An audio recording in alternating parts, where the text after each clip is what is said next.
ሰላም ከመይ ትዕሉ ክብራ ሰማዕትና ዛሃር ሚኒ ሚድያ እዩ ኣርእስተ ዜናታት ብምቕዳም ንሎምሶነ ሓሙሽተ ሰነድ ዝተዳለወ ሓፀርቲ ዜናታት ሃገራት ኖርዲክ ኣስዒብና ክነቕርበልኩም ኢና ንምክትታልኩም ንዕድ መንገዲ ኣየር ስካንዲኔቪያ ኣብ 2028 ናብ ዘካየዶ ናይ ኤሌክትሪክ በረራ ትኬታት ክሓዝእ ምዃኑ ገሊጹ ኣብ ቅነ ፖለቲካ ሾደን ሰልፊ ዴሞክራትና ኣብ ጉዳይ ገበንን ኢሚግሬሽን ኣተኩሮ ብምሃብ መደረ ከም ዘስምዑ ተፈሊጡ ሰልፍታት ሾደን ኣብ እማመ መርመራ ቋንቋ ፍልልያት ኣርኤን ቀንዲ ነጥብታት ዜና ክሰምዑ ፀኒሕኩም ክቡራት ሰማዕትና ዝርዝራቱ ነው። መንገዲ ኣየር ስካንዲኔቪያ ሳስ ንመጀመርታ ግዜ ኣብ ዘካየዶ ናይ ኤሌክትሪክ በረራ ትኬታት ክሓዝእ ምዃኑ ገሊጹ ዝበረራ ኣብ ሾደን ደንማርክን ኖርዌይን ኣብ 2028 ይኽካየድ ብርክት ዝበለ ሃገራት ብፀዓት ኤሌክትሪክ ዝዓያ ነፈርትን ምፍራይ ኣብ መስርሕ ምህላውን ዝፍለጥ ኮይኑ ዕላማው ድማ በካል ጋዝ ናብ ከባቢ ኣየር ዘይፍኑ በረራ ንምስላጥ እዩ። ኣብዚ ናይ 2028 ፈላማይ በረራ 3 መገሻታት ክህልውና እዮም። ነፍሲ ወከፎም 30 መናብር ብጠቕላላ ን9 ሰባት ከነብርር ኢና ክትብል ሓላፊት ሚድያ መንገዲ ኣየር ስካንዲኔቪያ ሊንድግረን ካውኬቺ ገሊጻላ። ነዚ ተሓሲቡ ዘሎ በረራ ትልክዕ መዓልቲ ይኹን ዓይነት ነፈርቲ ገና ኣይተወሰነን።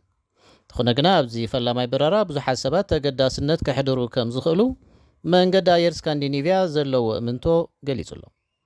በዚ ቢሉ ድማ እቲ መንገዲ ኣየር ኣብ ውሽጢ ሽወደንን ሃገራት ኖርዲክን ካብ 2050 ኣትሒዙ ካብ ብከላ ናፃ ዝኾነ በረራ መሃብ ክጅምር መደብ ከም ዘለዎ ኣፍሊጡ ኣሎ። ኣብ ዝሓለፈ ጥቅምቲ 9 ሰባት ተሰፈረዋ ተመሳሳሊት ነፋሪት ኣብ ስቴት ኦፍ ዋሽንግተን ኣሜሪካ ዕዉት በረራ ምክያዳ ዝዝከር እዩ። ኣብ ዝሓለፈ ሓሙስ ኣብ ቅነ ፖለቲካ ሾደን ጃርቬ ተረኛታት ዝነበሩ ሰልፍታት ዴሞክራትናን ሓምላይን ንህዝቢ መደረ ኣስሚዖም። ኣብ መደሩ ኣፈኛ ሓምላይ ሰልፊ ፐርቦሎንድ ኣብ ሕብረተሰብ ሾደን ዝርአ ዘሎ ዘይምዕሩይነትን ዓሌትነትን ኣተኩሮ ይብሉ ወለዲ ዘለዎም ገንዘብ ብምውድኦም ብጥምዮም ዝድቅሱ ቆልዑ ይፍጠሩ ምህላዎም ምስ ምስፍሕፋሕ ገበን ከዓ ስእነት ውሕስነት እናገድደ ይመጽእ ከም ዘሎ ገሊጹ እዚ ንምቅላል እቲ ዝሓሸ ገባብ ኣብ ልዕሊ መግቢ ዝፀዓን ቀረፅ ቫት ከም ዝለዓል ምግባር ምዃኑ ኣስሚሩሉ ኣሎ። ቀዳማይ ሚኒስትር ሾደን ኡልፍ ክሪስተርሰን ዜጋታት ኣብ ክንዲ ምምራር ንፅንኩር ኩነታት ክለማመዱ ኣለዎም ብምባል ንዝሃቦ መደረ ከም ዝቃወም ዝገለጸ ቦሎንድ ህዝቢ ሾደን እቶም ሃብታማ ዝያዳ ክህብትሙ ድኻታት ከዓ ታዘላቶም እውን ክስእኑ ስቒሉ ክርኢ ከም ዘይግባእ ነዚ ዘይፈትሓዊ ኣገባብ እውን ክቃለሶ ኣተሓሳሲቡ ኣሎ። ዝናኾነ መራሒት ሰልፊ ዴሞክራሲ ሾደን ኣብ ባይቶ ሪክስዳግ ሊንዳ ሊምበርግ ንሓድሕዳ ዝተፈላለየት ሾደን ውሕስቲ ቤት ክትከውን ኣይትኽእልን እያ ክትብል መደረ ኣስሚዓ ኣላ። ገበነኛታት ስለ ዝሕየሩ ብሽክለታኻ ኣብ ዝደለኻየ ቦታ ልብኻ ውዲቕካ ትገድፈሉ ግዜ እናረሓቂ ይኸይድ ምህላውን ኣዘኻኺራ። ብተመሳሳሊ ዜና ኣብ ዝቃናዕ ዘሎ ቅነ ፖለቲካ 68,000 በጻሕቲ ይሳተፉ ምህላዎም እዚ ድማ ቅድሚ ሕጂ ካብ ተራእዩ ዝለዓለ ቁፅሪ ምዃኑ ሬድዮ ሾደን ገሊጻ። ኣባል ሰልፊ ሞደራትናን ሚኒስተር ፍትሕን ጉናር ስትሮመር ኣብ ገበና ተኪሩ ኣብ ዝሃቦ መደረ ሓደ ሰብ ዝፍረደሉ ዕድመ ካብዚ ዘሎ ትሕት ክብል ከም ዝግባእ ኣተሓሳሲቡሉ። መራሒ ሰልፊ ክርስትያናዊ ዲሞክራሲ ነበር ናይ ሕጂ ሚኒስተር ማሕበራዊ ጉዳያት ያዕቆብ ፈርስመት ብወገኑ ኣብ ማዕርነት ክንክን ጥዕና ኣተኪሩ መደረ ኣስሚዑ ኣሎ።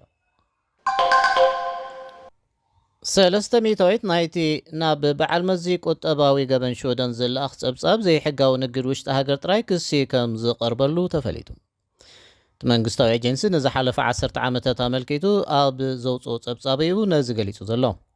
ብርክት ዝበሉ ካብዞም ጥርዓን ዝቐረቦም ሙሉእ ብምሉእ ሕጋዊ ኮይኖም ክርከቡ ከለዉ ኣዝዩ ገዚፍ መጠን ናይ ዘይሕጋዊ ንግድ ፍታሕ ከም ዘይተገብረሉ ነባር ኢንስፔክተር በዓል መዚ ፋይናንሳዊ ምክትታል ሾደን ገሊጹ ኣሎ።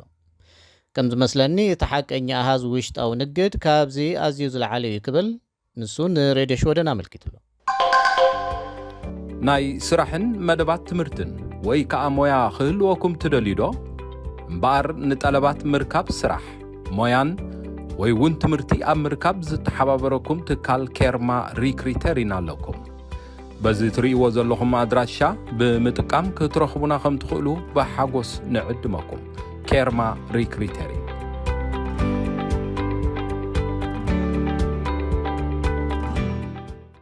ምስ ሃርሜኒ ሚድያ ከም ዘለኹም ክብራ ሰማዕትና ኣብ መወዳእታ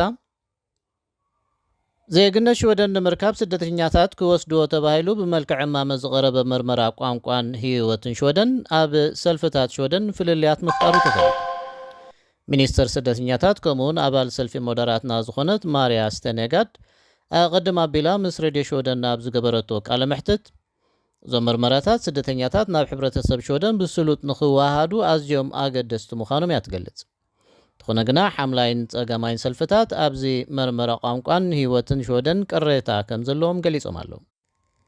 እዚ ኣገባብ ስደተኛታት ኣብ ሕብረተሰብ ሽወደን ብቐሊሉ ንኸይዋሃዱ ዝገብር እዩ ክብሉ እቶም ሰልፍታት ተቃውሞኦም ኣስሚዖም ኣለዉ።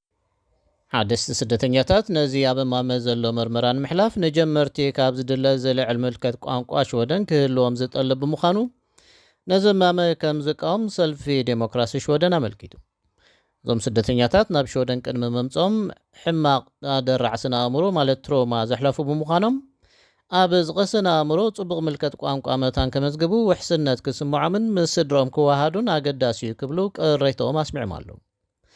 ኣፈኛ ስደተኛታት ኣብ ሰልፊ ጸጋማይ ዝኾነ ኔቶ ሃዱ ብወገኑ መንግስቲ ስደተኛታት ቋሚ መንበሪ ንኸይረኽቡ ነቲ መርመራ ኮነ ኢሉ ከም ዝኽብድ ምግባሩ ድሕሪ ምግላጽ እዚ መርመራ ንምውሃድ ስደተኛታት ክንድቲ ዝተዋህቦ ዋጋ ኣገዳሲ ብዛዕባ ምዃኑ ጥርጣረ ከም ዘለዎ ወሲኹ መልኪቱ ኣሎ። እምበኣር ክቡራት ሰማዕትና ንሎሚ ሰኑ 5 ሰነ ብሃርሜኒ ሚድያ ዝተዳለዉ ሓፀርቲ ዜናታት ሃገራት ኖርዲክ እዞም ክሳብ ሕጂ ክትከታተልዎም ጸናሕኩም እዮም። ምሳና ብምጽናሕኩም እናመስገና በዚ ንሰናበተኩም ሰላም።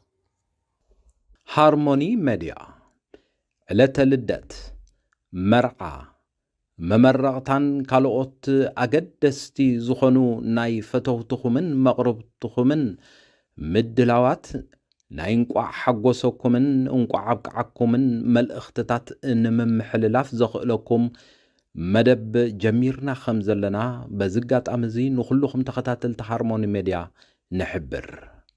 ንኹልኹም ፈተውትኹምን መቕረብትኹምን እንቋዕ ኣብቅዓኩም ንምባል ኣብ ትደልይሉ እዋን ሃርሞኒ ሚድያ ዕድል ከፊትልኩም ስለ ዘሎ ተጠቀምሉ።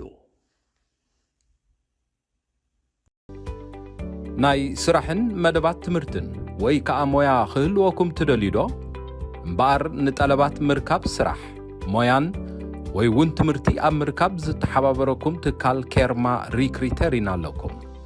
በዚ ትርእይዎ ዘለኹም ኣድራሻ ብምጥቃም ክትረኽቡና ከም ትኽእሉ ብሓጎስ ንዕድመኩም። ኬርማ ሪክሪተሪን